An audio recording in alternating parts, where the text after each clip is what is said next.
tenu. Ce soir, un conseil municipal avec seulement, je le dis entre guillemets, seulement 9 points, mais avec en point numéro 1 le rapport d'orientation budgétaire qui va durer quelque peu de temps, forcément. Et ensuite des bilans, des points bilans habituels. Avant de lancer bien sûr ce conseil municipal, je vais faire l'appel à Nan Mahalem, Laurent Saadi, Nathalie Marchand, Maxime Coupet, Laurence Blanc, Stéphane Bergonnier, okay. Bernadette Marc, okay. André Ginoux,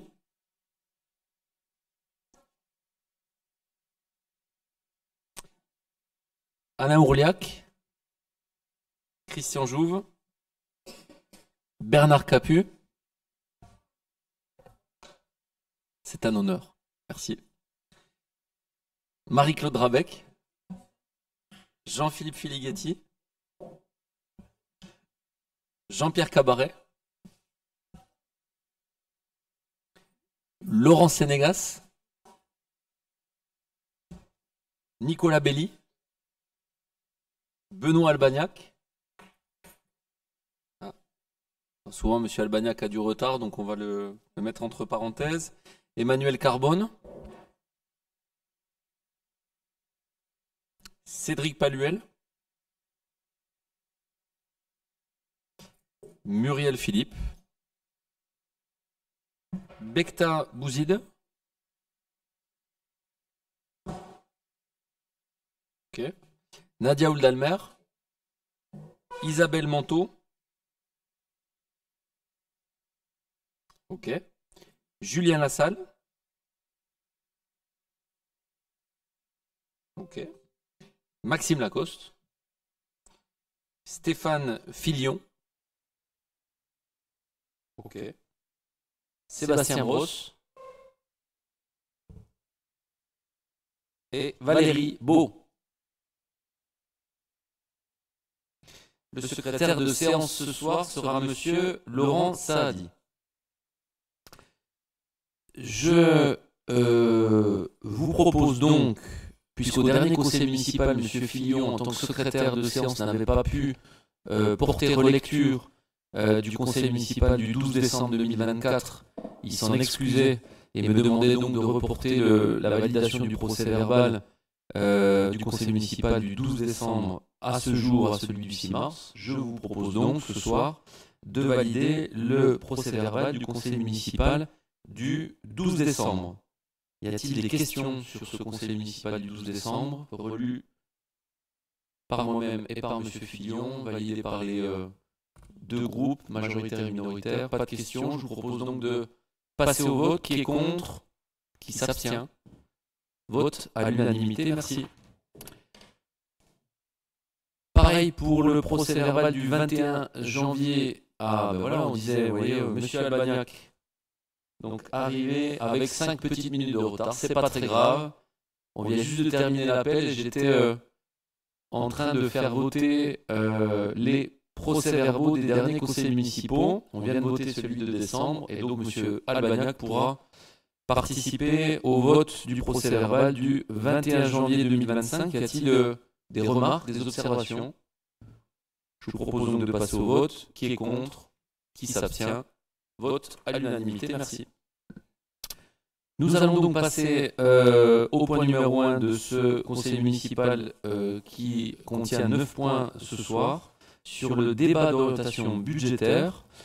Pour présenter ce rapport d'orientation budgétaire, je vais laisser la parole à monsieur le directeur financier de la commune, Jérémy Combe.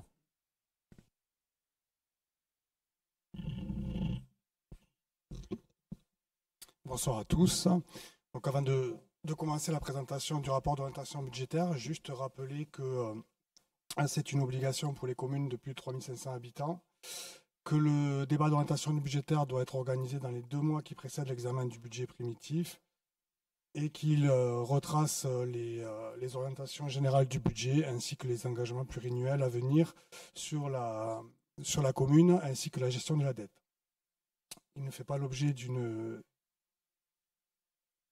Il est présenté à l'ordre du jour du conseil municipal, pardon, et il doit faire l'objet d'une libération afin de permettre aux représentants de l'État de s'assurer du respect de la loi. Donc, pour démarrer ce rapport d'orientation budgétaire, on va faire une petite présentation des chiffres de 2024, chiffres prévisionnels, puisqu'ils seront définitifs lorsque nous voterons le compte administratif et le compte de gestion de l'année 2024. Donc, les prévisions du compte administratif font apparaître en section de fonctionnement un résultat excédentaire de 952 000 euros et en section d'investissement un déficit de 468 702 euros. Le déficit de la section d'investissement s'explique en partie par les importants travaux de voirie qui ont été réalisés, mais on y reviendra un petit peu plus tard dans la présentation. Nous avions des reports d'excédents de l'exercice 2023, avec la prise en compte de ces reports en section de fonctionnement et d'investissement.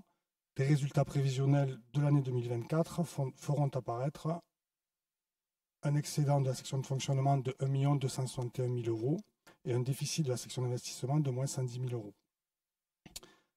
Nous aurons des restes à réaliser en 2025 qui représentent à la fois les dépenses qui ont été engagées en section d'investissement mais qui n'ont pas fait l'objet de réalisation ou de paiement de facture à hauteur de un peu moins de 600 000 euros et des recettes qui font l'objet de notifications de la part des financeurs mais qui n'ont pas pu être titrées avant le 31 décembre 2024.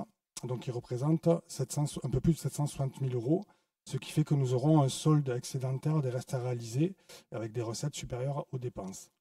Donc, avec la prise en compte de tous ces éléments, le solde d'exécution prévisionnelle de l'exercice 2024 fera apparaître un excédent de 1 320 401,37 euros.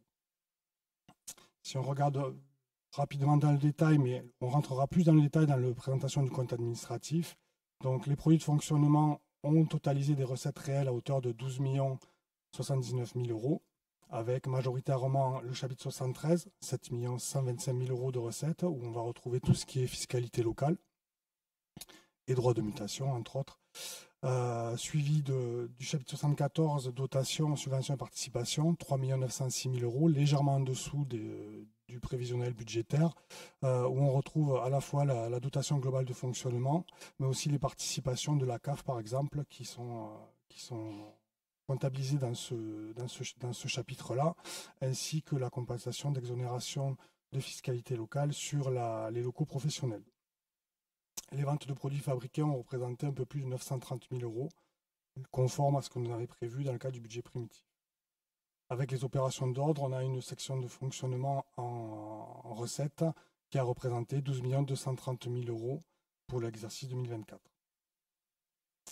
Les recettes fiscales, donc je le disais, les recettes majeures du budget de fonctionnement de la commune, qui ont représenté 5 049 000 euros, hors compensation de perte de taxes foncières sur les locaux professionnels, ce qui représente une augmentation de 1,7% par rapport à 2023 et environ 71 000 euros de recettes supplémentaires. Au niveau des charges de fonctionnement, on a constaté une hausse maîtrisée à plus 0,93% par rapport à 2023, malgré la poursuite de l'inflation qui a été présente en 2024, ainsi que tout ce qui a concerné les mesures de maintien du pouvoir d'achat en année complète.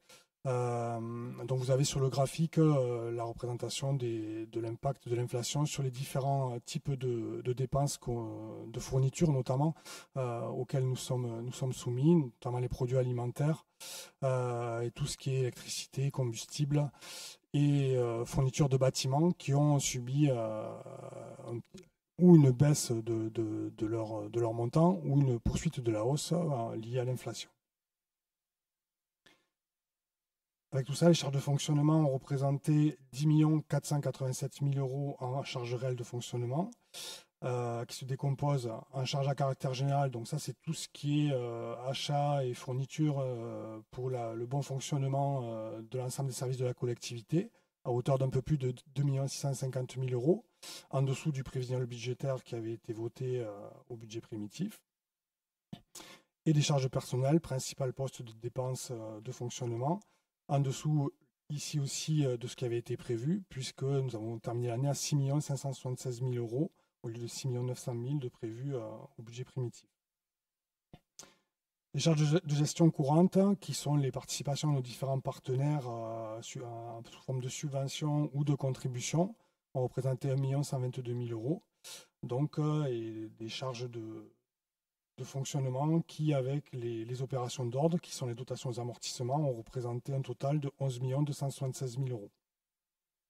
Vous avez la répartition dans le petit graphique qui est présenté, qui montre toujours que nos deux principaux postes de charge sont les consommations énergétiques, avec tout ce qui est fluide, et un suivi de près par la restauration scolaire, avec là aussi une augmentation du coût des repas lié à l'augmentation des denrées alimentaires.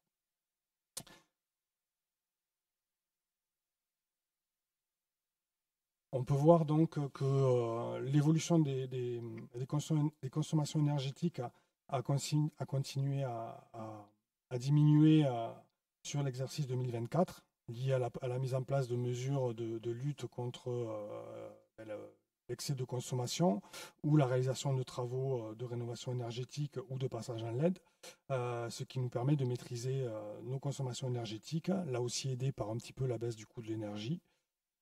Donc, qui se répercute à la fois en consommation en gigawattheure sur le schéma et en euros TTC, puisqu'on est en forte diminution par rapport à 2023. Nos charges à caractère général représentent un peu plus de 60% les matières et fournitures, je l'ai déjà évoqué, donc qui sont soumis, elles, à l'inflation et donc qui impactent fortement ces charges-là. L'autre poste important représente les contrats de prestation de services et l'entretien et réparation lorsqu'on fait appel à des entreprises extérieures, donc dans les deux cas. Donc ça représente un peu plus de 26% de nos charges à caractère général. Si on regarde les dépenses d'investissement, donc je l'ai dit en préambule, mais on a eu deux grosses opérations de travaux de voirie sur la requalification du capitaine Beaumont et l'aménagement de la route de Lavore, qui ont représenté à L2 un peu plus d'1,5 million de dépenses d'équipement en 2024. Nous avons ensuite des acquisitions foncières, avec notamment les locaux au niveau du centre médical de santé. Les études de la salle Polyespace, donc qui ont représenté 335 000 euros entre les honoraires de maîtrise d'ouvrage délégués et les honoraires de maîtrise d'œuvre et d'études complémentaires. Les travaux liés à la requalification des locaux de la trésorerie en poste de police municipale pour 320 000 euros et la réalisation du terrain de foot 5 pour un peu moins de 250 000 euros. Dans la globalité, les dépenses d'investissement ont représenté un montant de 5 091 000 euros en 2024. Donc on a retrouvé l'ensemble des dépenses d'équipement présentées précédemment, plus le remboursement du capital de la dette pour 724 000 euros en 2024. Et on retrouve donc 595 000 euros de restes à réaliser qui seront à inscrire au budget 2025.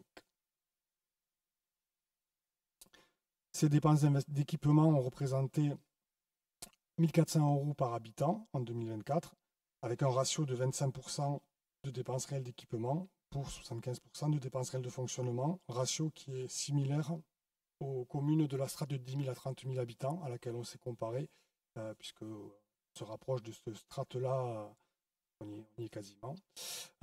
Donc un montant par habitant un peu inférieur à ce strate-là, ce qui s'explique aussi par le fait qu'on a des communes de 30 000 habitants, donc qui font augmenter le volume par habitant. Et donc on voit que le ratio est conforme à ce qui se fait. Les recettes d'investissement ont représenté 4 622 000 euros, avec des recettes propres à hauteur d'un peu moins d'1 500 000 euros qui se composent de l'affectation de résultats de l'exercice 2023, des recettes de taxes d'aménagement qui se sont bien comportées en 2024 à hauteur de 322 500 euros, et le FCTVA, donc compensation, reversion de la TVA acquittée sur les dépenses d'investissement à N-2, donc de 2022, pour environ 175 000 euros. On a perçu des subventions à hauteur de 360 000 euros sur les projets qui ont été finalisés et qu'on a pu justifier.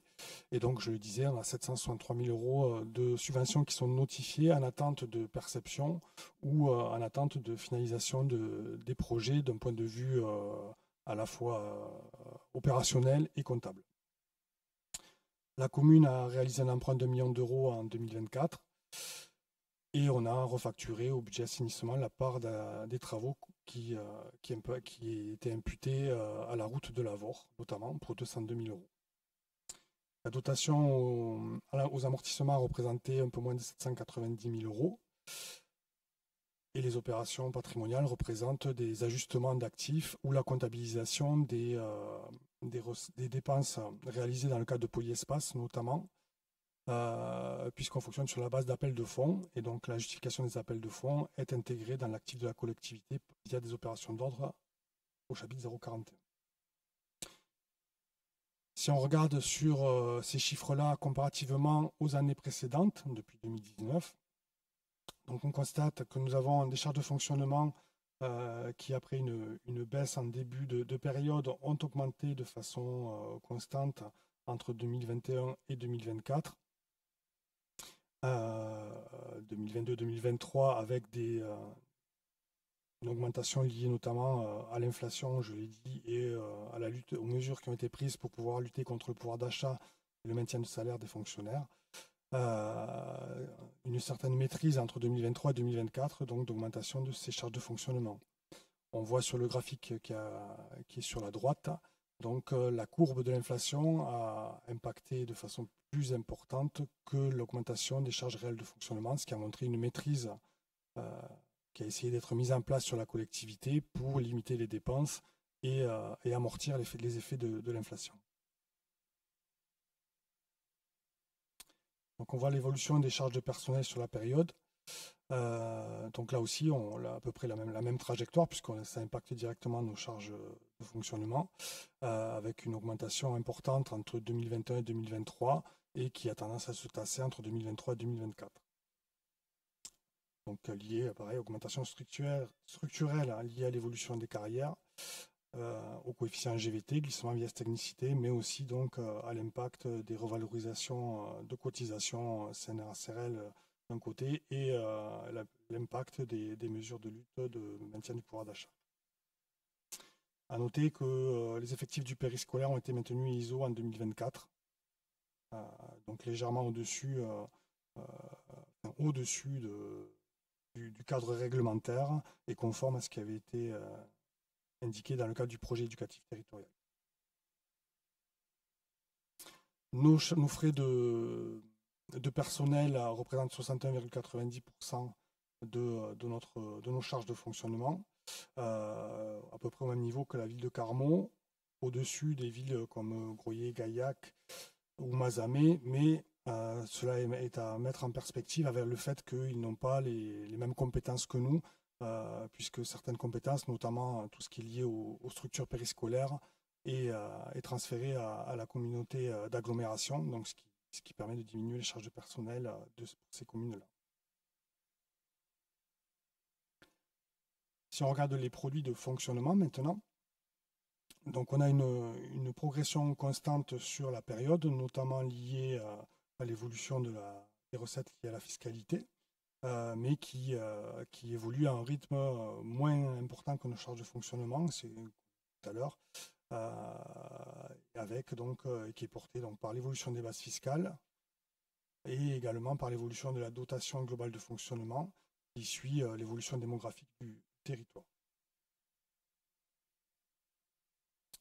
Donc les recettes de fiscalité dans leur globalité ont représenté 7 705 000 euros, donc avec les principales étant liées aux taxes, à la fiscalité locale, donc taxes foncières sur le foncier bâti et le foncier non bâti, et l'ancienne taxe d'habitation sur les résidences secondaires, suivi de l'attribution de compensation qui est stable sur la période, puisqu'il n'y a pas eu de transfert majeur de compétences entre la commune et la communauté de communes.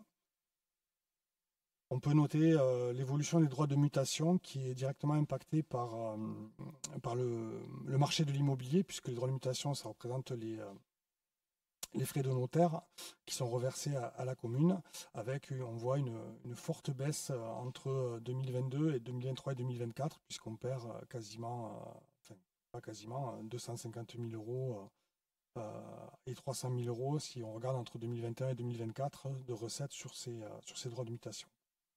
Donc ce qui impacte nos recettes quand même de façon importante.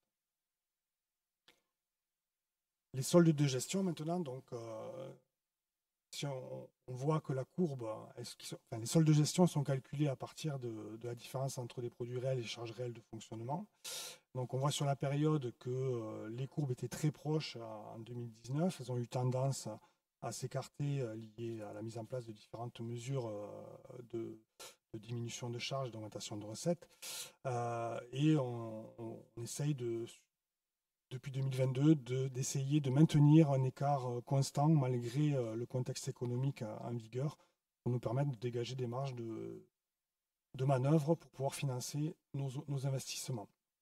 Ce qui se retranscrit sur notre épargne nette, donc avec un pic d'épargne nette en 2021 lié bien sûr au fait qu'on a eu peu d'investissements sur cette période-là lié à la crise Covid. Et donc qui a diminué après, mais qui se situe à un niveau relativement élevé, donc supérieur à 600 000 euros et proche de 740 000 euros en prévision pour l'année 2024. Donc ce qui nous permet de garder une capacité d'autofinancement importante et nous permet de maintenir une enveloppe d'investissement minimale de l'ordre de 3 millions d'euros, ce qui est une enveloppe tout à fait correcte par rapport à la taille de la collectivité.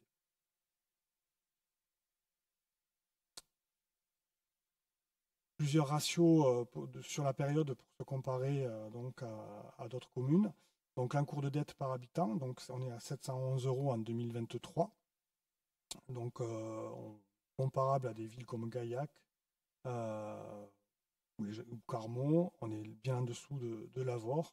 Donc on a un niveau d'endettement qui est tout à fait cohérent, puisqu'il est situé à 59,50%. Donc là, on voit qu'on est en dessous quand même d'autres communes, comme Groyer, Gaillac ou Lavaux. Le taux de rigidité des dépenses, des charges structurelles et donc des dépenses, donc qui est à hauteur de 60,43%. Donc c'est les charges incompressibles en fait à laquelle la commune doit faire face, pardon. Donc là, on a un seuil d'alerte qui est théoriquement au niveau de 65%. Donc on voit qu'on se situe quand même bien en dessous de ce seuil-là, avec un indice d'autonomie financière de 66,69%, là aussi qui a été forte diminution par rapport à 2020 et qui se maintient à peu près à ce niveau sur la période.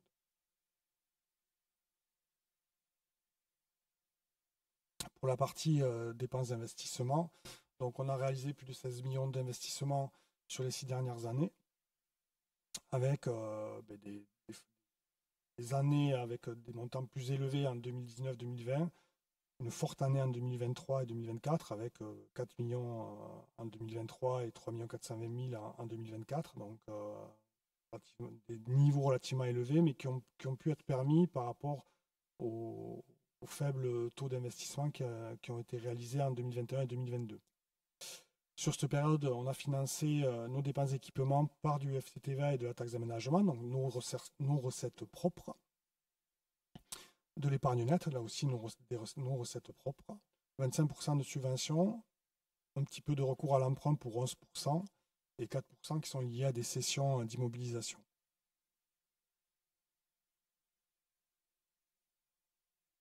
Donc, comme j'ai dit tout à l'heure, on a réalisé un emprunt d'1 million d'euros en 2024. Donc, ce qui fait que notre encours de dette s'élève à 7 209 000 euros en fin 2024, qui représente 731 euros par habitant. Notre dette sera totalement amortie dans 20 ans, en 2045, et à aujourd'hui, la capacité de désendettement de la commune est de 4,9 années. Donc là aussi, un ratio tout à fait correct, puisque le seuil d'alerte se situe à 12 années, seuil d'alerte fixé par la Cour des comptes. Donc ce qui nous permet d'avoir un endettement maîtrisé. Et on voit donc sur la période, on a diminué notre capital restant dû, qui était supérieur à 9 millions d'euros, pour l'amener à aujourd'hui légèrement au-dessus de 7 millions d'euros, donc un désendettement de près de 2 millions d'euros sur la période.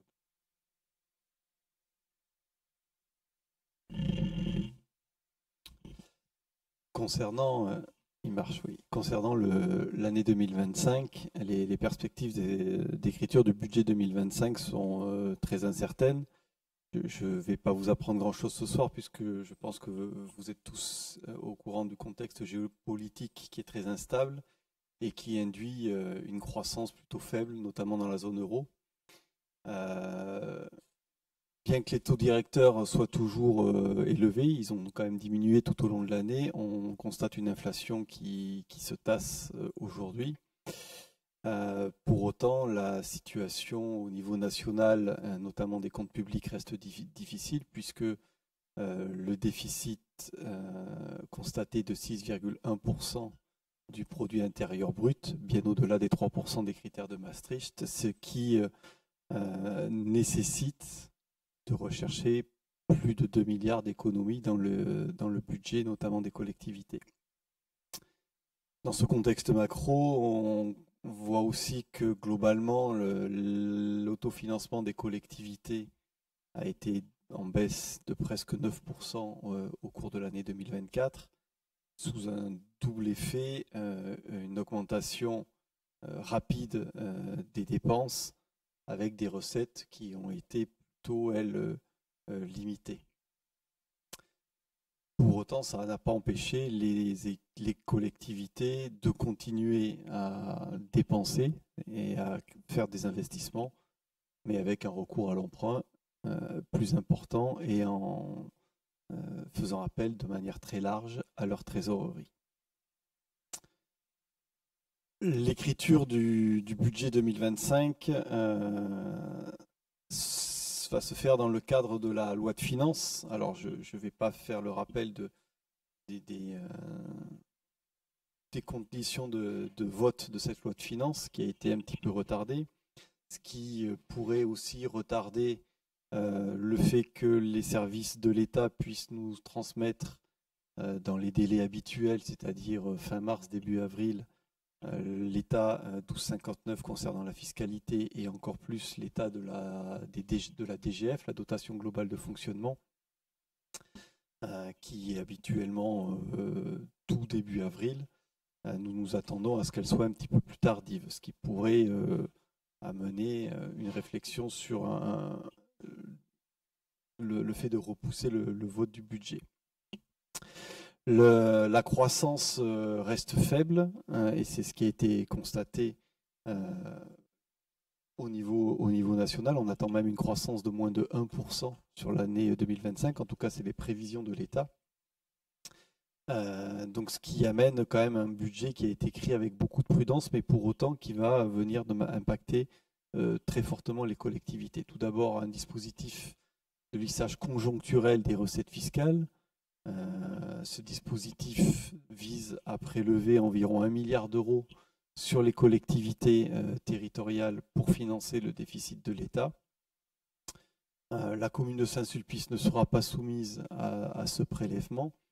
Néanmoins, les départements, et notamment celui du Tarn et les régions, toutes les régions métropolitaines vont être impactées, ce qui pourrait avoir un effet indirect pour la collectivité sur le montant des subventions et les taux de subvention des projets pour lesquels nous pourrions faire appel à ces partenaires. Vous le savez, les EPCI, les départements et les régions sont financés aujourd'hui par une fraction de TVA qui était jusqu'à présent en revalorisée au regard de l'inflation. La loi de finances a prévu un gel de cette fraction de TVA reversée au niveau des montants versés en 2024. Donc pour les intercommunalités, les départements et les régions, c'est là aussi un manque à gagner, et donc avec un impact potentiellement indirect pour la collectivité, là aussi sur les niveaux de subvention que nous pourrions attendre. Si l'enveloppe globale de dotation de fonctionnement est réévaluée à environ 150 millions d'euros, cette augmentation de la DGF a été prélevée sur l'enveloppe DSIL, la dotation de solidarité à l'investissement local. Donc ce que l'État va donner d'un côté, il le reprendra de l'autre. Donc ce qui peut impacter là aussi les niveaux d'aide de l'État sur les projets soumis, et en tout cas éligibles à la DSIL. A priori, la DETR devrait être stable, le fonds vert est maintenu, mais son montant a été divisé par 2. On va être de l'ordre de 1,1 milliard d'euros sur le fonds vert, là où il était de 2,5 milliards à sa création.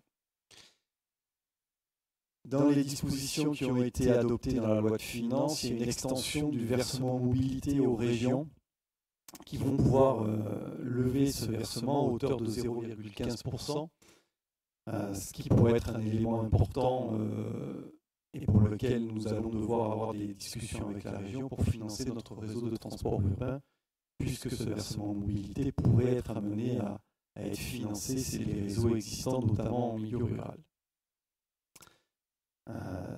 Deux dernières mesures qui ont un impact sur les agents de la fonction publique. Tout d'abord, un premier qui est la baisse de l'indemnisation des arrêts maladie des fonctionnaires qui étaient jusqu'à présent, lorsqu'ils étaient en arrêt les 3 premiers mois, indemnisés à hauteur de 100%. Le retour d'indemnisation va être ramené à 90%.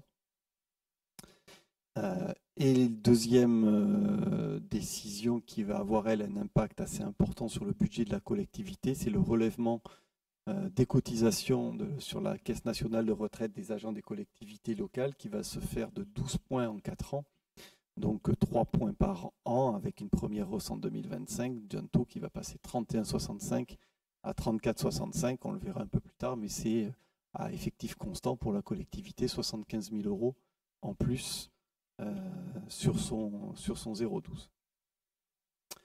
Concernant la revalorisation des bases fiscales et des valeurs locatives, conformément au texte en vigueur, elle va être de 1,7% puisqu'elle est liée à l'évolution de l'indice de la consommation des prix harmonisés comparé d'une année sur l'autre au mois de novembre. Mais vous le voyez sur le graphique, les 3 dernières années ont vu une revalorisation de ces bases assez importante, avec un paroxysme en 2023 à 7,1% lié à l'inflation. Jusqu'ici, rien de logique. Vous voyez qu'en 2025, c'est redescendu avec à 1,7% et les perspectives d'une inflation en dessous de 1% pour l'année 2025 pourraient amener à avoir une revalorisation sur l'année 2026 qui pourrait être de moins de 1%. Donc dans ce contexte, notre travail de prospective sur l'écriture du budget 2025 et la prospective 2026, vous le sentez bien, nous amène à aborder un budget avec encore plus de prudence que les années précédentes, puisque nous allons avoir des recettes qui vont être extrêmement contenues dans leur dynamique. Sur la fiscalité, nous sommes partis sur une estimation à 2,5%, là où l'année dernière, vous l'avez vu, elles étaient d'un peu plus de 3%, mais avec un indice de revalorisation à 1,7%, difficile de prévoir quelque chose de plus important.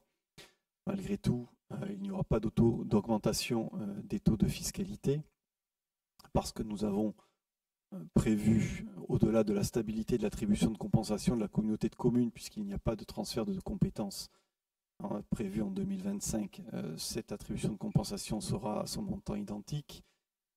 Une évaluation des droits de mutation sensiblement équivalente à celle que nous avons perçue cette année, même si on sent un frémissement sur le marché de l'immobilier, pour autant on ne s'emballe pas avec un montant des droits de mutation stable. Le fonds de péréquation des ressources intercommunales, lui, ne devrait pas bouger en 2024. Par contre, nous allons subir une baisse importante de la dotation globale de fonctionnement, notamment de sa fraction qui était jusqu'à présent la DSR et qui va passer à la dotation de solidarité rurale, que nous allons perdre au profit de la dotation de solidarité urbaine, puisque notre population DGF franchit les 10 000 habitants. Population DGF, c'est la population INSEE auquel on ajoute le nombre de résidences secondaires et auquel on ajoute le nombre de places de caravane. Nous estimons cette population DGF est de 10 044 habitants au 1er janvier, ce qui fait que nous ne sommes plus éligibles à la dotation de solidarité rurale et devenons éligibles à la dotation de solidarité urbaine, avec un impact de perte d'environ 400 000 € de cette dotation en 2025 et le même montant environ en 2026. Les autres recettes de fonctionnement, elles seront estimées en légère hausse d'environ 1%. Concernant les hypothèses de dépenses, on en a évoqué déjà plusieurs, donc l'inflation qui va avoir un impact forcément. Alors on est parti sur un montant un petit peu élevé, c'était les premières prospectives. Aujourd'hui les données sont peut-être en deçà de 1,7%, mais pour le coup ça aura un impact. L'augmentation de la cotisation CNRACL, nous vous l'avons dit, de 3 points, 75 000 € à effectif constant. Les tarifs de l'électricité vont augmenter de 3,1%, donc ce qui va avoir un impact sur notre facture, bien que nous, et vous l'avez vu, limitions et sommes toujours en baisse de nos consommations.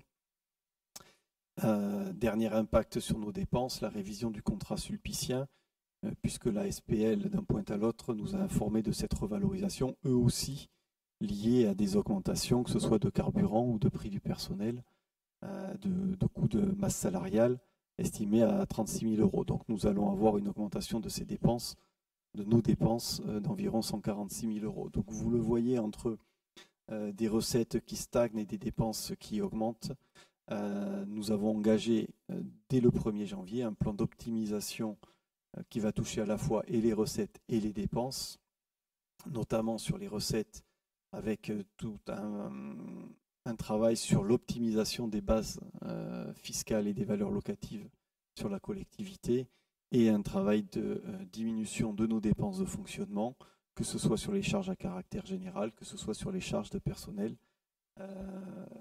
en travaillant davantage encore sur la mutualisation de nos moyens, mais aussi la suppression d'actions ou l'arrêt de service. Pardon.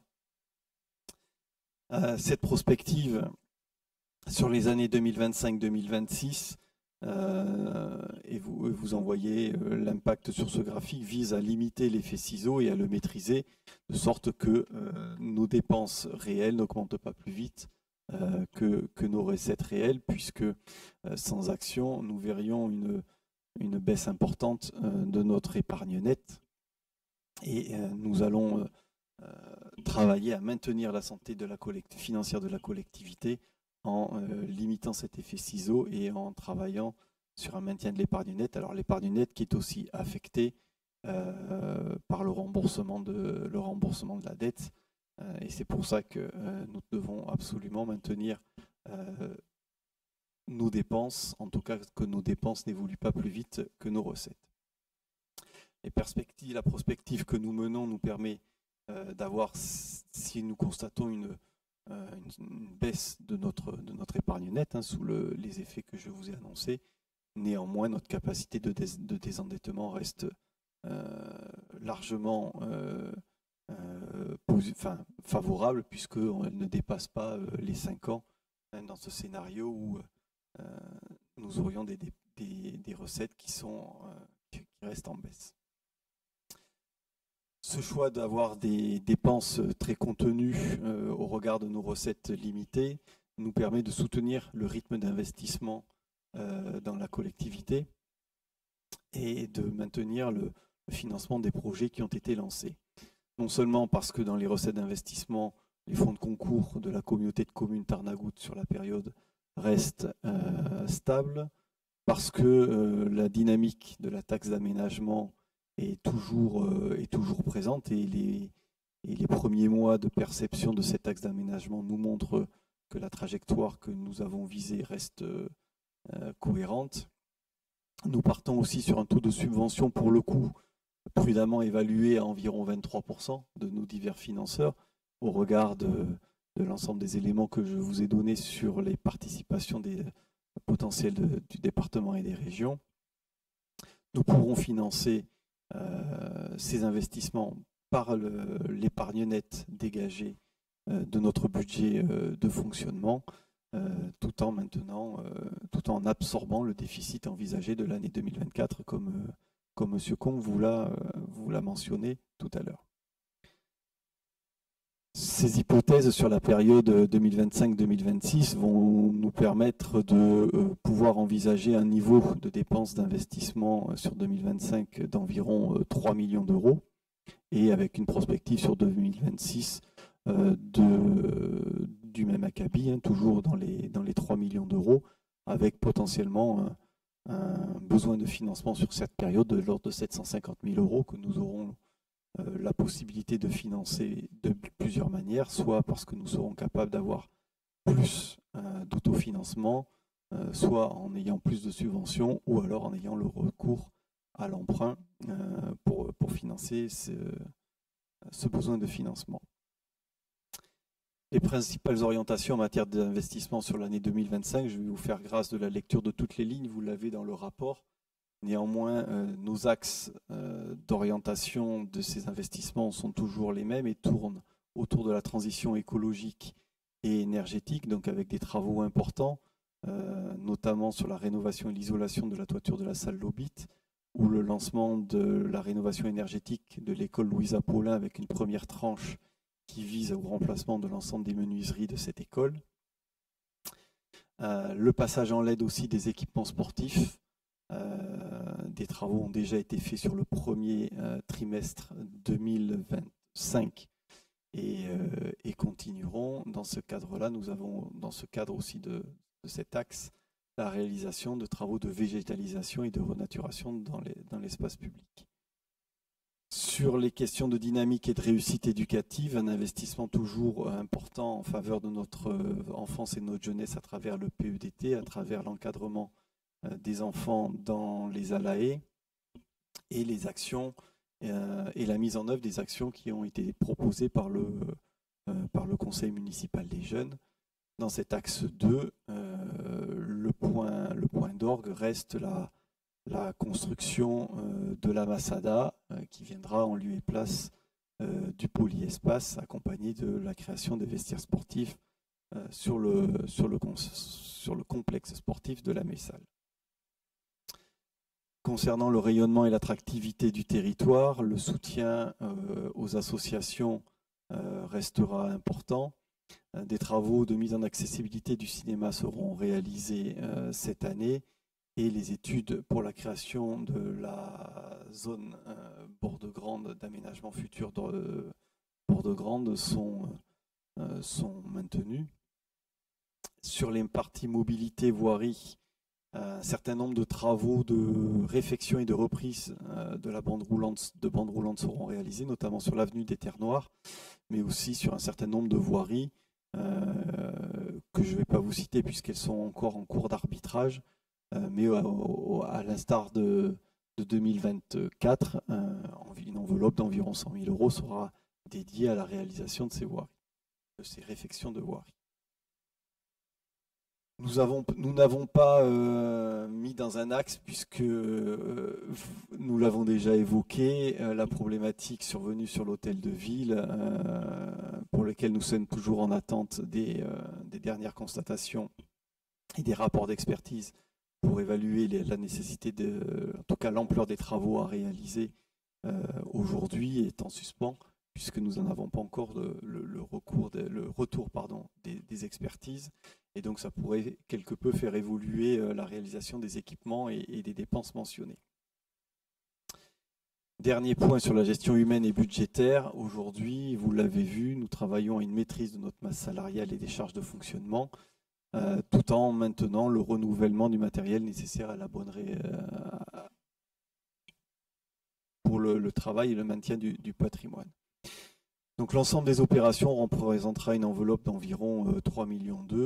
Préciser que pour l'année 2025, pas 24, le remboursement du capital de la dette s'élèvera à 760 000 euros.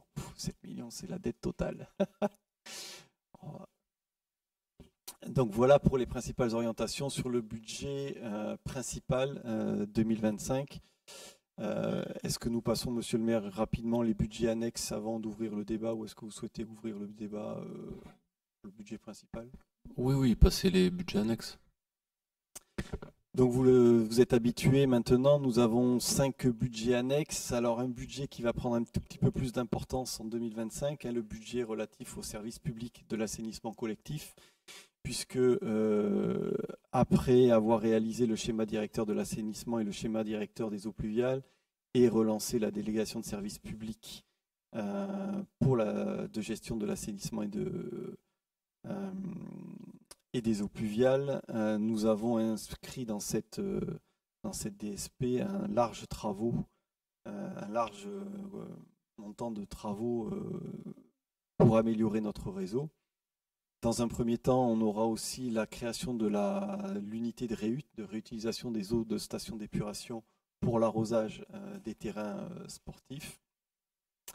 Et nous avons aussi, et vous l'avez délibéré dernièrement, lancé un certain nombre de maîtrises d'ouvrage déléguées avec notre prestataire pour l'amélioration du réseau d'assainissement sur la commune.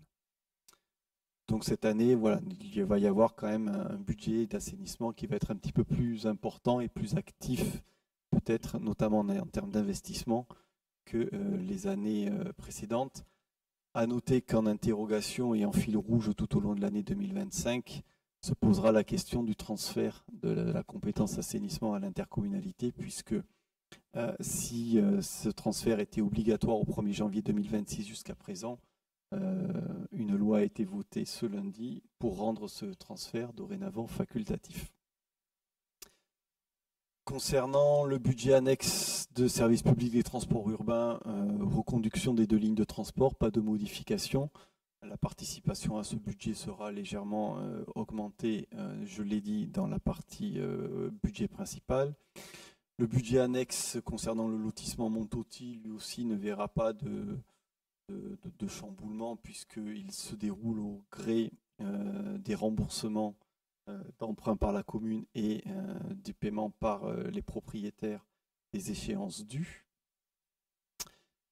Concernant le budget du service public industriel et commercial et énergie renouvelable, il prend un petit peu plus d'épaisseur puisque les travaux, vous l'avez vu, ont commencé en fin d'année 2024 et aujourd'hui sont achevés sur l'espace Auguste Millès et sont en cours sur la toiture du centre technique municipal. Donc nous devrions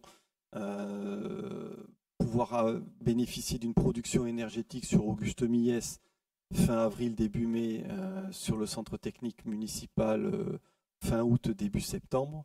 Donc ce budget va commencer au-delà de la rémunération des travaux à produire également des recettes, non seulement par la revente de l'énergie produite au budget principal, puisqu'on est en autoconsommation collective, je vous le rappelle, mais aussi de la revente du surplus qui sera constaté. Ce budget porte également la réalisation des études techniques pour le réseau de chaleur. Les études sont en cours de finalisation et nous espérons bien pouvoir commencer les travaux de ce réseau de chaleur d'ici la fin de l'année 2025. Enfin, un nouveau budget annexe pour lequel le conseil municipal a approuvé la création, le service public de gestion des eaux pluviales, avec des travaux de maintenance qui seront réalisés par notre délégataire Suez, puisque c'était dans le cadre du renouvellement de la délégation de service public. Donc c'est un budget qui aura essentiellement des travaux d'entretien que l'on constatera tout au long de l'année et avec un début pour l'année 2025. Voilà pour la présentation très rapide des orientations sur les budgets annexes.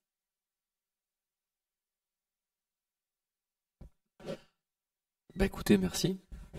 Merci Monsieur Combe, merci Monsieur Berlureau pour votre exposé et puis ces éléments très factuels financiers.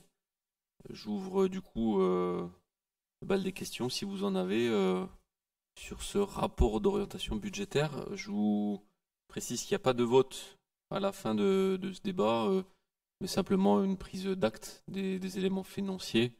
Je le répète, très factuels et très froids qui vous ont été donnés.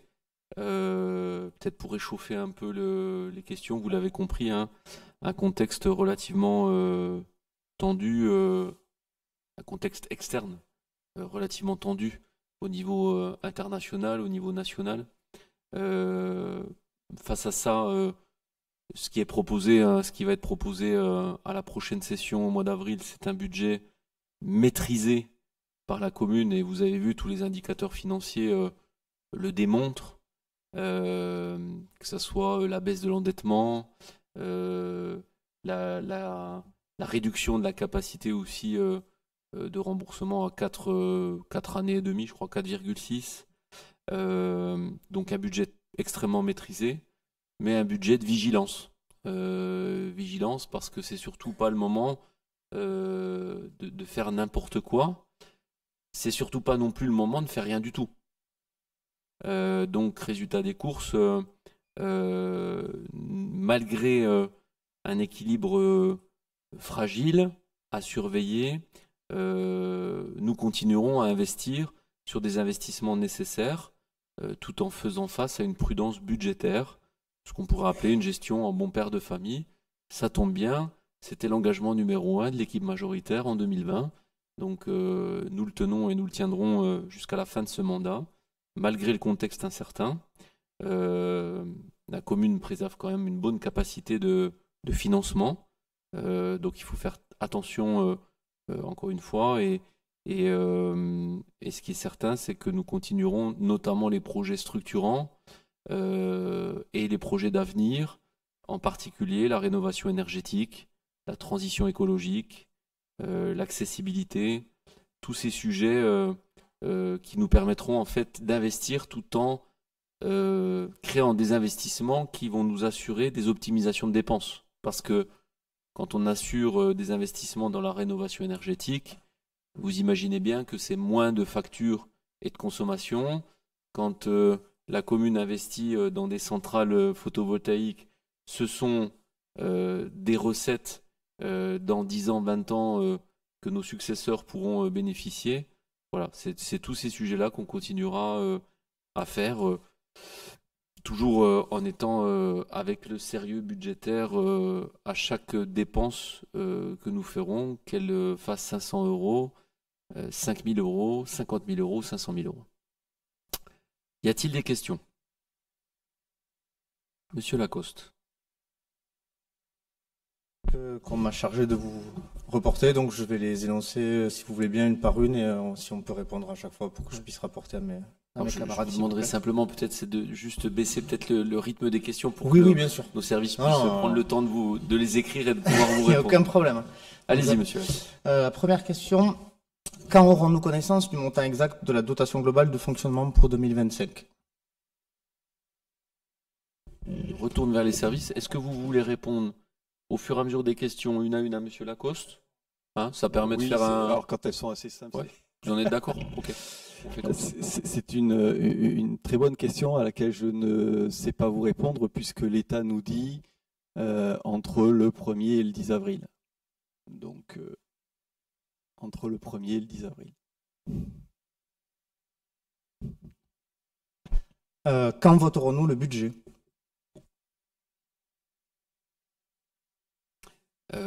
Sûrement, a priori, au prochain conseil municipal. Oui. Dont la date est déjà fixée au 10 avril. 10 avril. Donc, sauf si on a peut-être les dotations le 10 avril.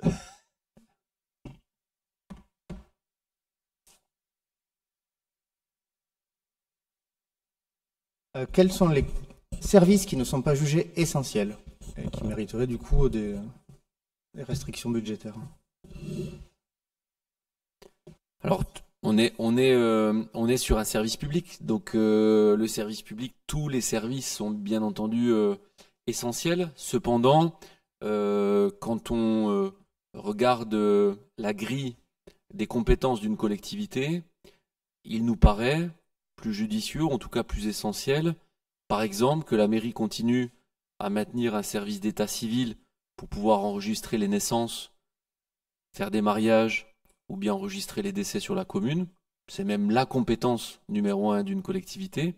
Inversement, une piscine, le maintien d'un espace aqualudique nous semble un peu moins essentiel, malgré qu'il est important, certains diront au travers des épisodes de canicule. Cependant, au vu du déficit que cela génère sur un budget, et de manière très froide, il nous semble moins essentiel à conserver et même amène des économies sur le budget de la commune.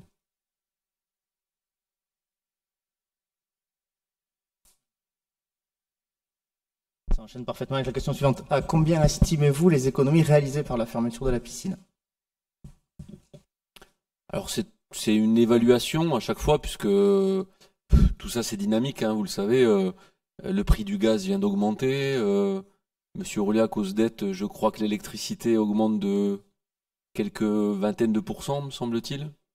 Donc toujours pareil, c'est que on n'a pas la boule de Madame Irma, et on fait des projections sur l'année, mais avec des données factuelles qui sont déjà obsolètes de l'année dernière. Donc c'est un exercice toujours très limité, ou en tout cas les puristes pourraient nous retoquer en disant écoutez, vous faites une projection sur cette année, mais vous utilisez les tarifications d'il y a un mois ou passé. Cependant, on peut quand même faire un petit exercice d'hypothèse. La piscine a coûté 251 000 euros l'année dernière. Et donc, ces 251 000 euros sont directement liés au fonctionnement de la piscine, que ce soit le service ménage qui nettoie les vestiaires, ou bien les douches, les factures d'eau, les factures d'électricité, la facture de gaz pour chauffer l'eau des bébés nageurs à 32 degrés, l'eau des écoliers à 29 degrés. Donc 251 000.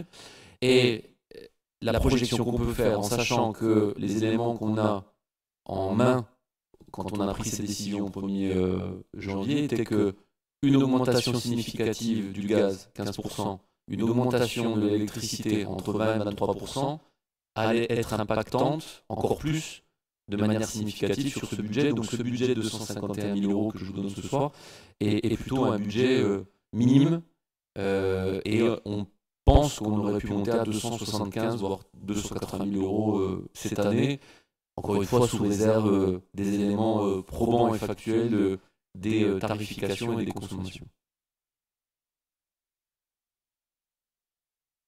Merci. Quel serait le montant de l'emprunt envisagé dans le cadre des 3 millions d'euros d'investissement prévus en 2025?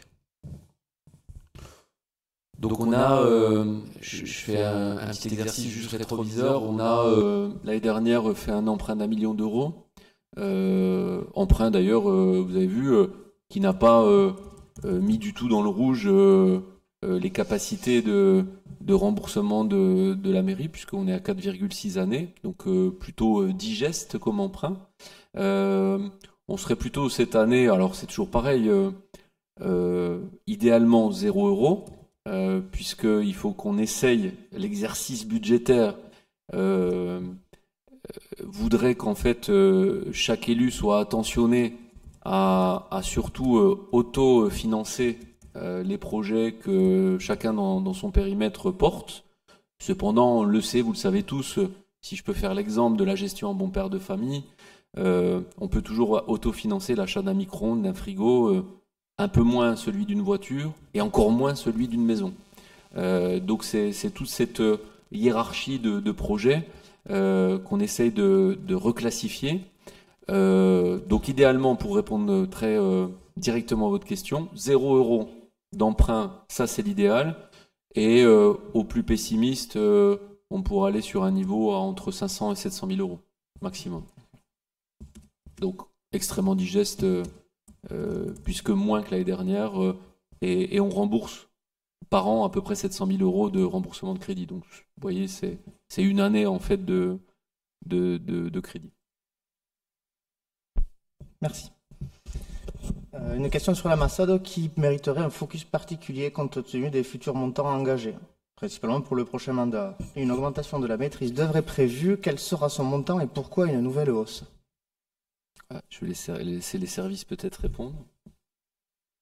J'ai pas. Moi non plus, à vrai dire, je vais rapporter une question que j'ai eue il n'y a pas très longtemps, donc je peux vous la relire plus lentement. Je vous remercie. Donc l'opération de la Massade mériterait un focus particulier compte tenu des futurs montants engagés. Une augmentation de la maîtrise d'œuvre est prévue. Quel sera son montant et pourquoi une nouvelle hausse?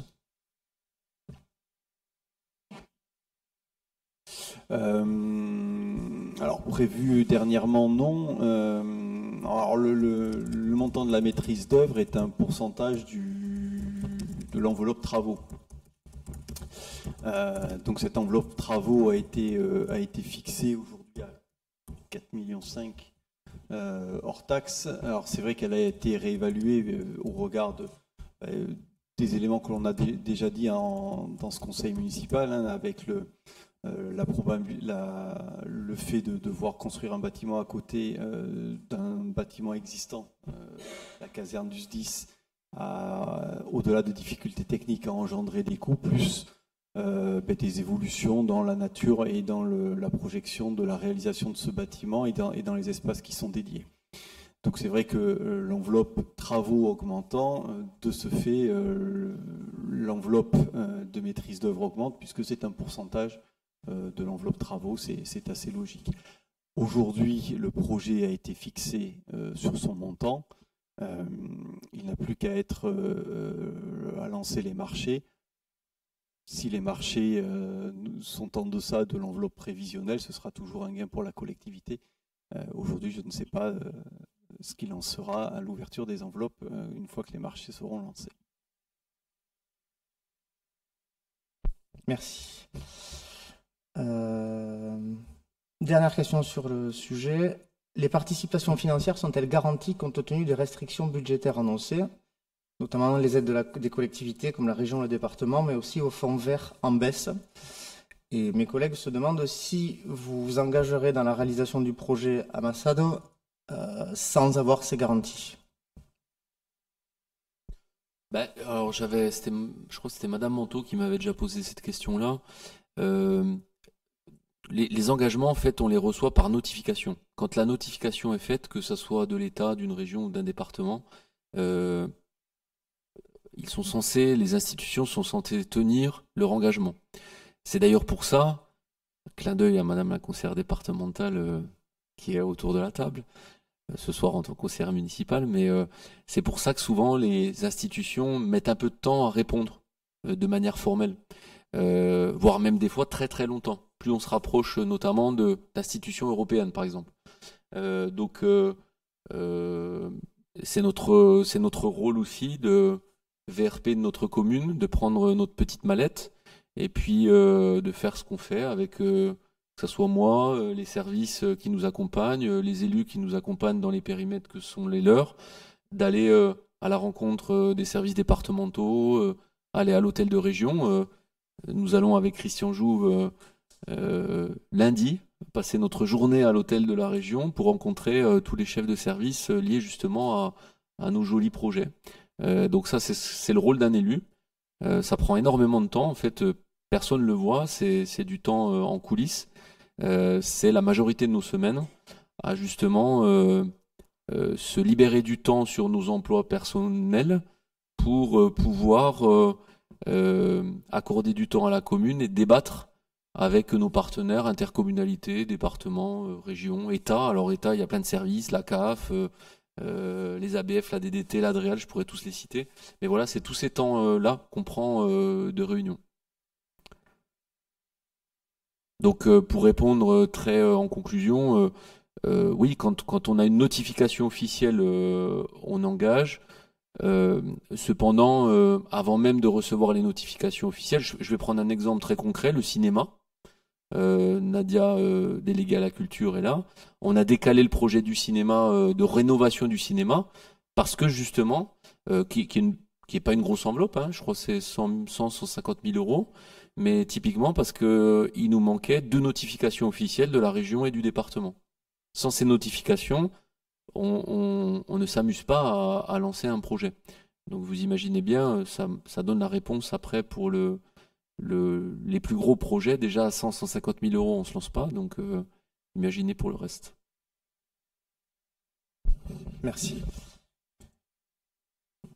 Et juste un point, ça n'a rien à voir avec la question, mais ça me tient à cœur. C'était juste pour rappeler que la loi 2014-873 du 4 août 2014 pour l'égalité réelle entre les femmes et les hommes supprime dans les textes de loi l'expression « en bon père de famille », qu'on remplace par le mot « raisonnablement ». Voilà. Donc nous gérons le budget raisonnablement.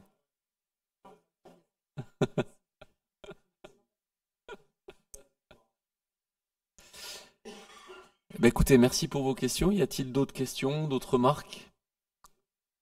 Il n'est pas obligé d'avoir que des questions. Il peut y avoir aussi des sentiments, des ressentis. Eh ben écoutez, merci au service pour cette préparation du rapport d'orientation budgétaire. Merci à Monsieur Combe et puis Monsieur Berlureau pour cette belle présentation. Nous allons sûrement libérer Monsieur Combe pour qu'il puisse profiter de sa soirée. Et nous allons, nous, continuer le chemin de l'ordre du jour du conseil municipal. Je vous propose donc de passer au point numéro 2 sur, on parlait d'ailleurs d'investissement, vous voyez, cette année dans l'amélioration énergétique qui, forcément, par voie de fait, va dans la transition aussi écologique. Et c'est tout de suite l'actualité, le projet numéro 2, puisque c'est un projet de rénovation énergétique de l'école primaire Louisa Paulin, avec notamment la présentation du plan de financement. Et qui mieux que notre adjointe à la réussite éducative et à la promotion de la langue occitane pour présenter ce point, Madame Nathalie Marchand. Merci Monsieur le maire. La commune a sollicité les services de l'État en 2024 dans le cadre d'une demande de financement au titre du Fonds vert concernant le projet de rénovation énergétique de l'école Louisa Paulin sur la base du plan de financement inscrit dans la délibération DL 240-924-112 du 24 septembre 2024. Après instruction, la commune s'est vue attribuer une aide de 300 981 € notifiée le 7 octobre 2024 par arrêté. Afin de finaliser l'instruction de ce dossier par les services de l'État, il convient de faire évoluer le plan de financement initial sur la base des dépenses éligibles retenues, en prenant en compte l'aide attribuée par l'État comme suit. Donc vous avez un tableau joint concernant ces dépenses du projet de rénovation énergétique. Ce projet de rénovation s'inscrit dans une démarche de mieux consommer, moins consommer pour plus de confort, notamment pour nos élèves, mais également pour les enseignants et tous les utilisateurs de cette école. Donc comme vous le voyez, au-delà de la maîtrise d'œuvre, dans les dépenses, il y aura 2 phases de travaux. Une phase sur le remplacement des menuiseries pour une meilleure isolation à hauteur de 312 042 € et une phase de remplacement d'éléments techniques. Donc là, on parle du remplacement d'une partie du système de chauffage, notamment sur la partie ancienne de l'école, à décorréler de la partie un peu plus récente, qui est la partie où nous avons surtout les élèves de primaire. Pour les recettes, en comprenant les recettes État Fonds vert, Conseil régional, Conseil départemental, communauté de communes, Fonds de concours, projet de territoire et Banque des territoires, nous arrivons à un financement à hauteur de 77,47% pour un autofinancement de la commune à 22,53%. Sur les recettes acquises, nous sommes à hauteur de 486 531 € à ce jour. Et il nous reste 129 519 € de recettes sollicitées qui ne sont pas encore définitivement acquises. Y a-t-il des questions? Merci Madame Marchand. D'ailleurs, pour illustrer, Monsieur Lacoste, tout à l'heure, votre question, vous avez à l'écran, sur la partie colonne recettes, vous voyez la colonne acquis ou sollicité en termes d'enveloppe. Donc en fait, quand on suit un plan de financement, vous avez le montant des dépenses, le montant des recettes avec les pourcentages, les différents institutions en fonction du projet qu'on peut solliciter. Et là, à chaque fois, elles sont différentes. Et donc vous avez, quand on marque acquis, c'est qu'on a reçu le courrier de notification. Pour faire le lien tout à l'heure avec votre question. Et on voit par exemple qu'on a encore 2 lignes conseils régional et départementaux qui sont souvent les plus tardifs. C'est marrant, c'est les plus proches de nous qui sont souvent les plus tardifs à répondre. Là, on n'a pas de réponse. Donc typiquement, lundi, c'est un sujet qu'on a avec Monsieur Jouve lors de notre visite à l'hôtel de région. Et vous voyez, c'est un déplacement à 50 000 euros. Mais pas que, ça c'est le premier rendez-vous, mais on en a toute une série. Ben, je vous propose, s'il n'y a pas de questions, je vous propose donc de le passer au vote. Projet intéressant, hein, projet de rénovation, en plus dans une école. Qui est contre? Qui s'abstient? Vote à l'unanimité. Merci. Sur le point numéro 3, nous sommes sur l'approbation du projet et du plan de financement des travaux de rénovation de la toiture de la salle des sports. Certains l'appelleront gymnase Michel Lobit. Il y avait un combat entre deux élus qui voulaient présenter ce point, forcément notre délégué au sport Jean-Philippe Filighetti, mais il a été extrêmement fair-play, puisque c'est normal, c'est un sujet sportif. Et il a laissé donc la main à monsieur l'adjoint au rayonnement pour présenter ce point, Laurent Saadi. Monsieur Saadi, c'est à vous. Merci, monsieur le maire. Pardon. Merci, monsieur le maire. Merci, Jean-Philippe. Love you. La commune souhaite procéder à la réalisation de travaux de remplacement de la toiture de la salle de sport Michel Lobit. Donc, ces travaux poursuivent comme objectif d'apporter une solution d'isolation à cette salle afin de diminuer les déperditions énergétiques et limiter les phénomènes de condensation tout en améliorant le confort des usagers. Ce projet est susceptible de répondre aux critères de financement de la dotation d'équipement des territoires ruraux pour 2025 ainsi qu'aux critères de la communauté de communes Tarnagout au titre du fonds de concours en investissement. Vous avez donc le plan de financement pour un montant de à peu près 146 000 euros. Donc il est proposé à l'Assemblée d'approuver le projet de remplacement de la toiture avec installation d'un système d'isolation de la salle de sport Michel Lobit, d'adopter le plan de financement prévisionnel, d'inscrire la dépense au budget primitif 2025 en sanction d'investissement et d'autoriser monsieur le maire ou son représentant à signer au nom de la commune tout document nécessaire à la réalisation de l'opération. Avez-vous des questions?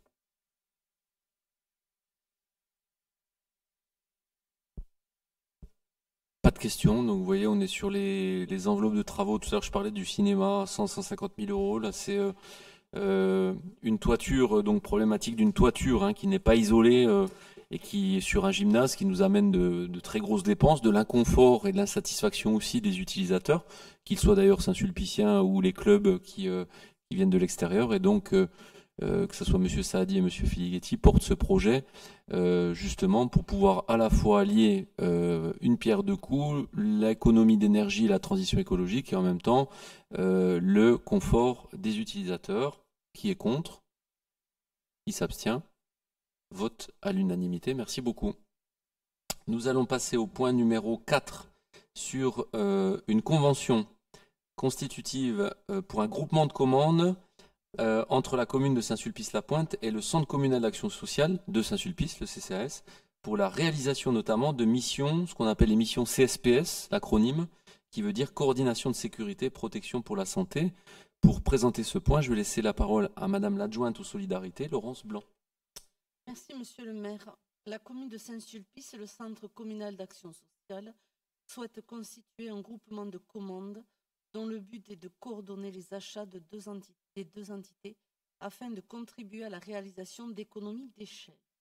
À l'échelle de la commune et du CCAS, différents travaux sont planifiés ou restent à planifier et nécessitent la désignation d'un coordinateur de sécurité et de protection de la santé, CSPS.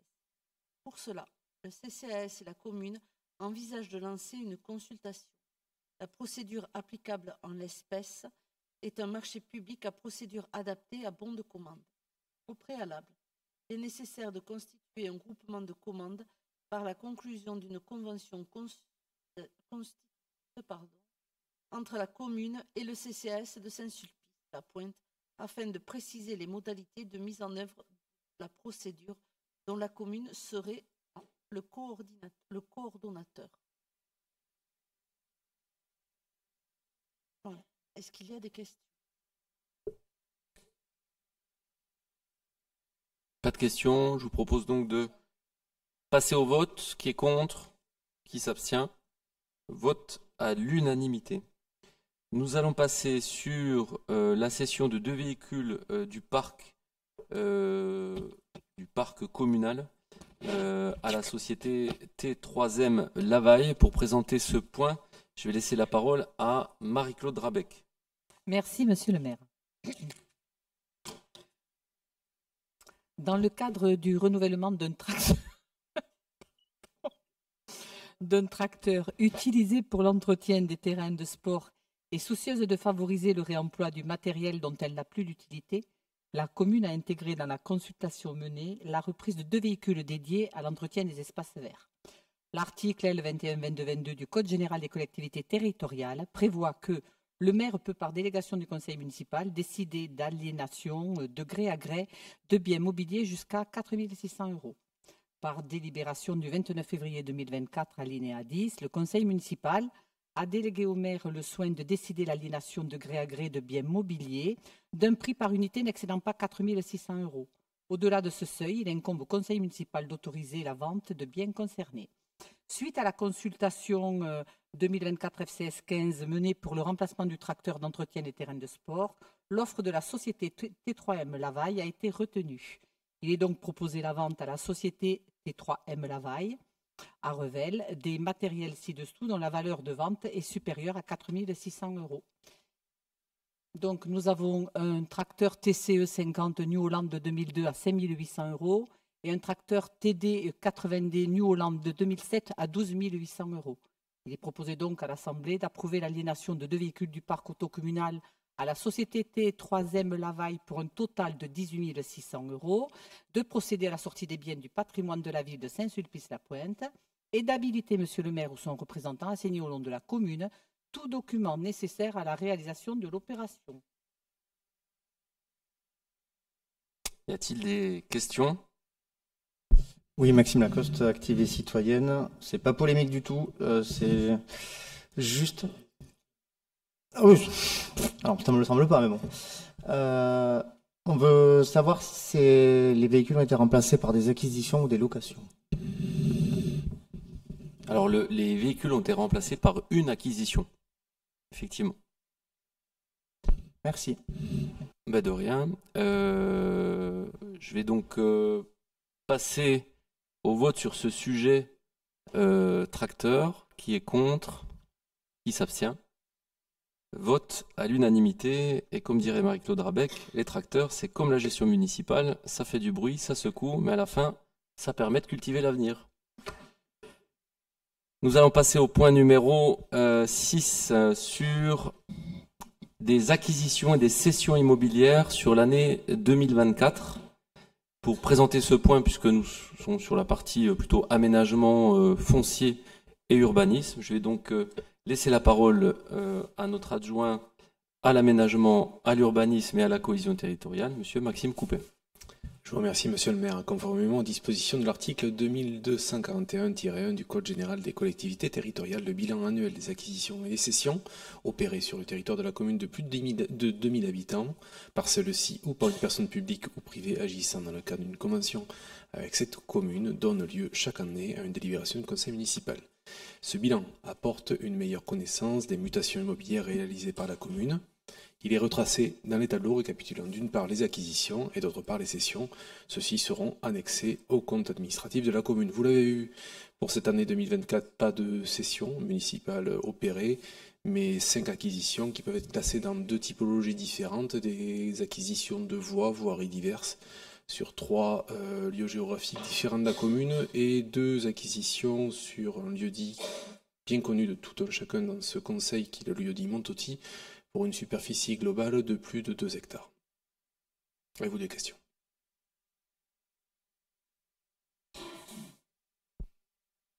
Bon, quand même, à tenir à remercier monsieur Coupet, ce conseil municipal, parce que si on a fait les acquisitions des voies du lotissement, les Églantiers, Auguste Renoir, Paul Cézanne, Paul Gauguin, Matisse, et puis là, toute la partie ce lotissement, c'était un imbroglio administratif, juridique de 25 ans qui durait entre les propriétaires colotis, promoteurs du lotissement et la mairie depuis 25 ans. Donc, il y a des fois, vous savez, on mesure, les gens pensent qu'on mesure la réussite d'un mandat juste à la réalisation des projets qu'on aurait édifiés ou construits. Il y a aussi les projets, c'est comme la caravane du Tour de France, il y a les projets qu'on réussit à ramener à bon port. Et typiquement, celui-là en est un. Donc, merci Monsieur Coupet pour, pareil, tout ce travail en coulisses que personne ne voit et qui permet justement de remettre la commune dans le bon sens. Pas de vote sur ce sujet, mais juste donc un bilan des acquisitions. Nous allons passer justement sur un autre sujet d'acquisition. On garde le pied en 2025 sur les acquisitions.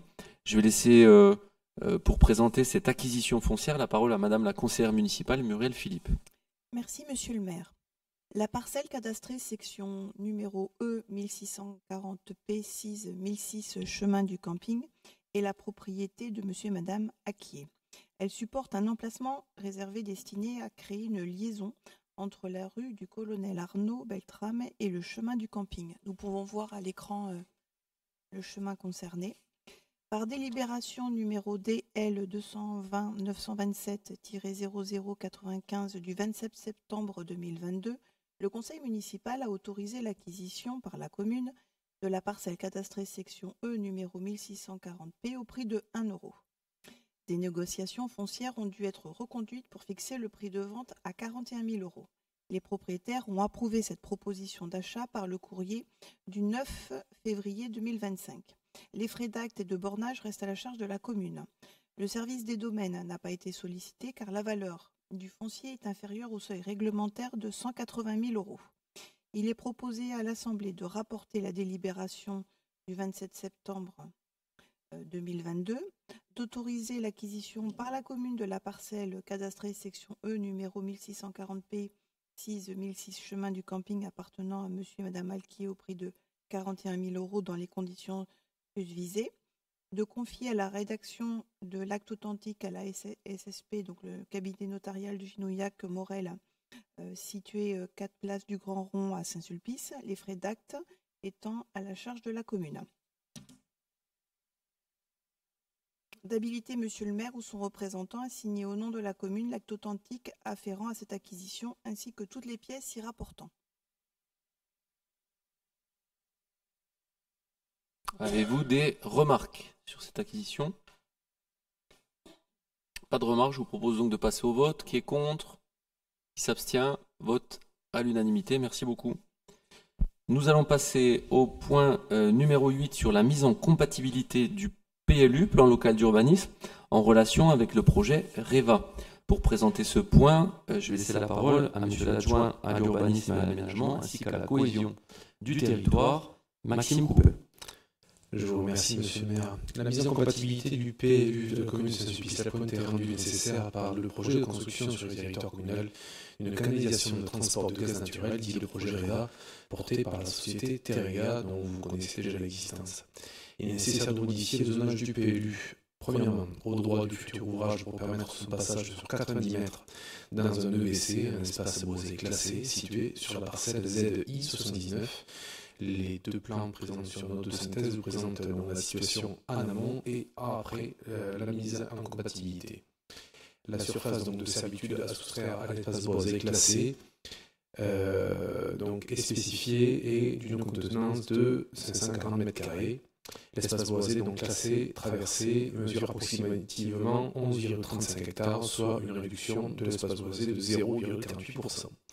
Deuxième point, il doit être aussi modifié au sein de l'élément de paysage du ruisseau de la Riverole, qu'il traverse sur 4,7 mètres. Il est également prévu de supprimer l'emplacement réservé pour l'implantation d'une canalisation d'eau potable longeant la 68, qui n'a plus lieu d'être étant donné que la canalisation d'eau potable existe déjà. Vous vous en souvenez, du 11 octobre dernier au 12 novembre 2024 ont eu lieu une enquête publique unique portant sur l'autorisation de construire et d'exploiter, la déclaration d'utilité publique de l'opération, l'enquête parcellaire en vue de l'institution des servitudes fortes et faibles et sur la mise en compatibilité des documents d'urbanisme des communes de Bazus, Buzet-sur-Tarn et Saint-Sulpice-la-Pointe. Les conclusions du commissaire enquêteur suite à cette enquête publique sont les suivantes. Les modifications à apporter au PLU sont mineures et négligeables. L'emplacement réservé pour la conduite d'eau potable est à supprimer car la conduite est déjà réalisée. Pour l'élément de paysage, la surface de servitude à soustraire correspond à 28 mètres carrés seulement, soit 1,48% de la surface totale de l'élément de paysage identifié, et la réduction de classement de l'EBC donc porte seulement sur une surface de 540 mètres carrés, soit 0,48% de l'EBC existant et représente moins de 0,1% de la surface totale de tous les EBC de la commune de Saint-Sulpice-la-Pointe. Mais comme Bazus et Buzet, la construction de la canalisation va nécessiter une surlargeur de déboisement pour la création d'une piste de travail réduite à 10 mètres pour la traversée de l'EBC, soit une surlargeur de 4 mètres, correspondant à 360 mètres carrés supplémentaires, donc un total de 900 mètres carrés de déboisement de l'EBC. Cette procédure de mise en compatibilité a fait l'objet d'une concertation publique au titre du Code de l'urbanisme. Aucune observation n'a été émise lors de cette concertation. Une réunion d'examen conjoint a été réalisée le 30 juillet 2024 avec les services de l'État. Le projet REVA fait l'objet d'un passage en conseil départemental de l'environnement et des risques sanitaires et technologiques le 12 février 2025 et le 17 février 2025, respectivement en Haute-Garonne et dans le Tarn, à l'issue desquels seront pris les arrêtés préfectoraux de construire et d'exploiter la nouvelle canalisation de gaz et la déclaration d'utilité publique emportant la mise en compatibilité des PLU. Avez-vous des questions?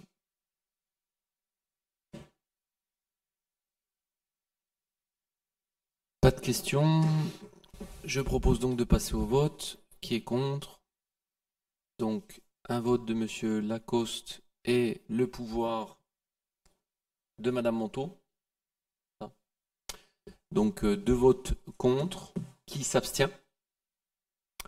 Vote donc positif à la majorité. Merci beaucoup. Nous allons passer au point numéro 9 sur la dénomination de voies sur le parc d'activités des Portes du Tarn, précisément au niveau de la contre-allée où actuellement il y a des travaux. Pour présenter ce point, je vais laisser la parole à Monsieur le conseiller municipal, Nicolas Belli. Merci Monsieur le maire. Donc, comme vous le savez, les communes ont l'obligation de nommer leurs voies et de numéroter les bâtiments. Donc, pour permettre l'adressage des futurs bâtiments qui seront implantés dans la contre-allée, que vous voyez sur le plan, le long de boulevard Pierre Mendès France, donc le barreau routier qui reliait les ronds-points et l'autoroute, la dénomination de cette voie est nécessaire. Donc, il est proposé de choisir entre les 2 noms suivants, rue Alice Guy et rue Agnès Varda. Donc Alice Guy est née en 1873 et décédée en 1968. C'est une réalisatrice, scénariste et productrice française. C'est l'une des premières femmes à avoir travaillé dans l'industrie du cinéma et est souvent considérée comme la première réalisatrice de l'histoire du cinéma. Elle a débuté sa carrière au commencement du cinéma, au tout début du XXe siècle. D'abord en tant que secrétaire de Léon Gaumont, le fondateur de la société Gaumont, et c'est là qu'elle a découvert le potentiel du cinéma et a commencé à réaliser ses films. Alice Guy a réalisé son premier film, La Fée aux choux, en 1896, bien avant que les grands noms comme Georges Méliès ou même les frères Lumière ne deviennent célèbres. Elle a dirigé une large variété de films, notamment des fictions, des comédies et des films à message social. Elle a aussi été pionnière en utilisant son synchronisé dans les films, le son synchronisé dans les films, à une époque où cela n'était pas encore courant. Cependant, malgré de nombreuses contributions au cinéma, son rôle a été largement ignoré pendant longtemps, et ce n'est que récemment que son travail a été redécouvert et célébré.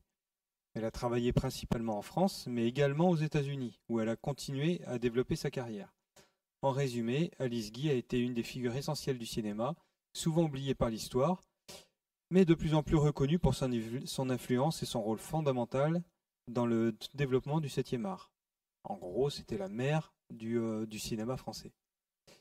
Agnès Varda, plus contemporaine, était une figure incontournable du cinéma français, surtout reconnue pour son travail dans le domaine du cinéma documentaire, du cinéma d'auteur et du cinéma expérimental.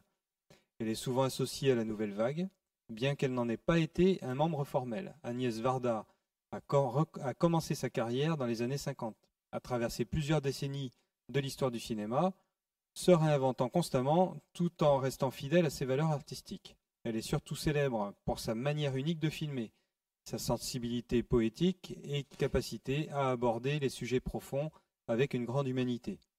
Agnès Varda a utilisé le cinéma pour explorer les systèmes variés comme la condition des femmes, les inégalités sociales, les histoires marginalisées et la relation entre l'art et la réalité.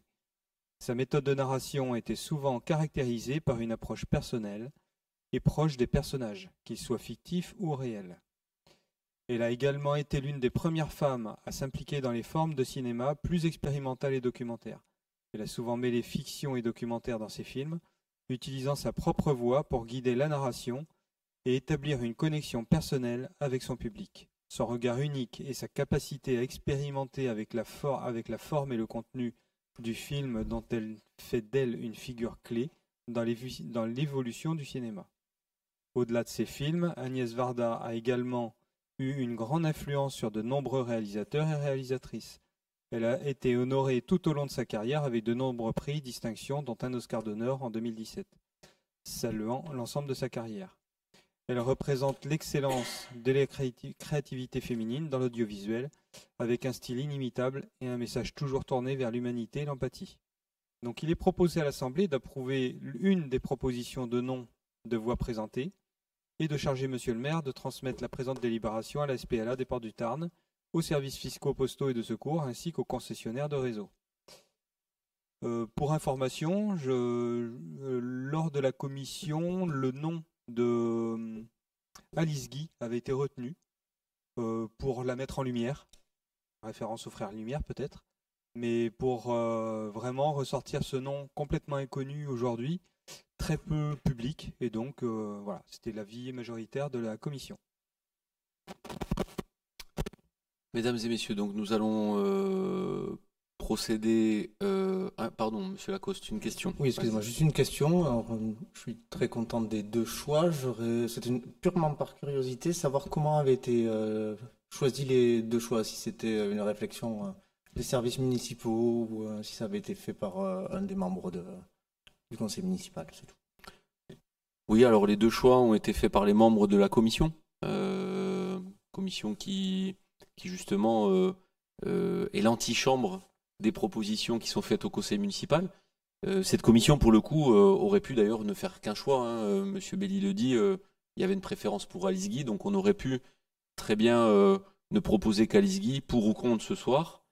Cependant, la commission, comme l'a dit Monsieur Belli, a fait un travail. Alors pourquoi ce travail peut-être le dire aussi, c'est que cette contre-allée va recevoir bientôt l'édification d'une première société sur les ports du Tarn, qui est une société liée à l'audiovisuel.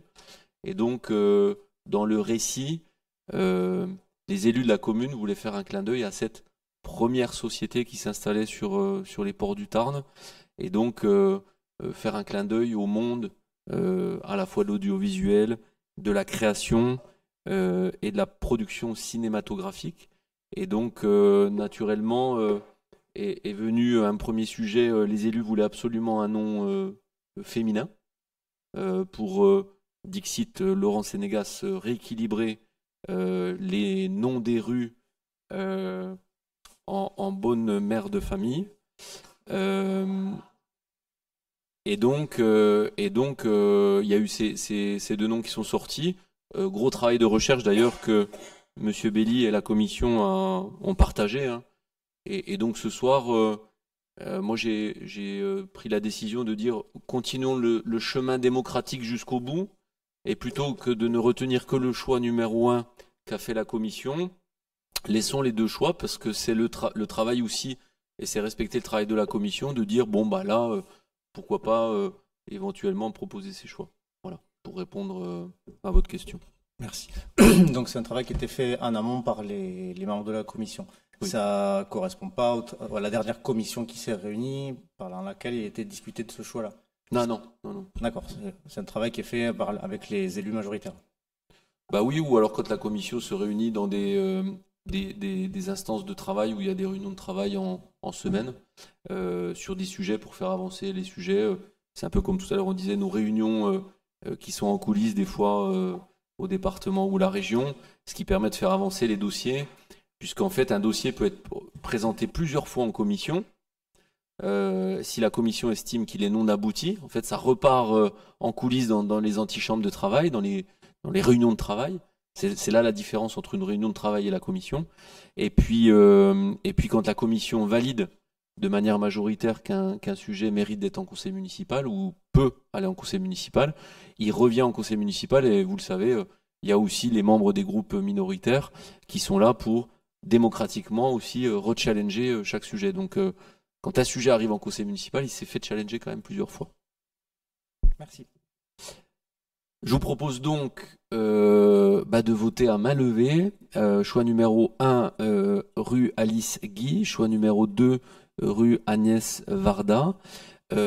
Rappelez aussi l'ensemble des conseillères et conseillers que ceux ou celles qui ont un pouvoir devront lever les deux mains pour pouvoir comptabiliser de la part facilité de travail de comptabilisation de la part de nos services. Bien entendu, en tant que maire de la commune, je soutiens le choix majoritaire de la commission, Alice Guy, mais ce n'est que mon avis. Le vote démocratique est parti. Qui est pour le choix numéro 1, rue Alice Guy? Écoutez, je crois que c'est une sollicitation. Voilà. Qui est pour le choix numéro 2, Agnès Varda? Donc 3 voix pour Agnès Varda, le reste pour Alice Guy. Donc c'est une majorité, pas une unanimité pour Alice Guy. Et donc nous pourrons communiquer au service de la SPLA des Ports du Tarn le choix de la rue Alice Guy.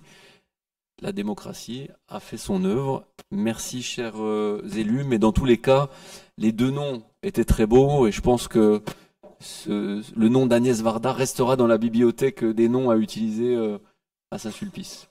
Si je peux me permettre, monsieur le maire, il avait été évoqué à la commission que sur le panneau indiquant le nom de la rue, qu'on puisse indiquer sous le nom de Alice Guy, première réalisatrice française et productrice de cinéma, par exemple. Oui. Ça sert d'information. Oui, on peut. Tout à fait.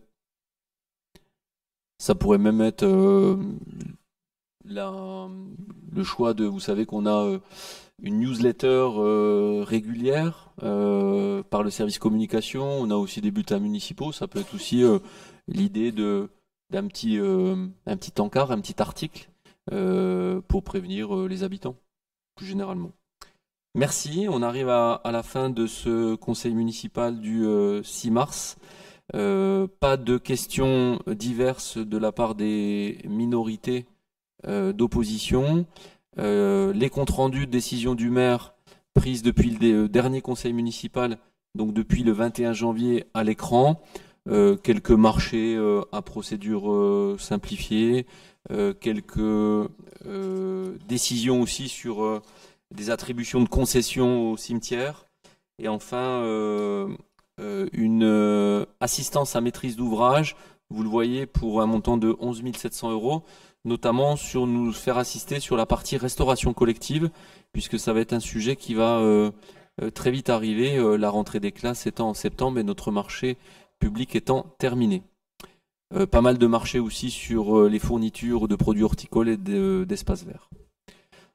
Voilà, mesdames et messieurs les élus, je clôture ce conseil municipal du 6 mars. Prochain conseil municipal le 10 avril pour le vote du budget.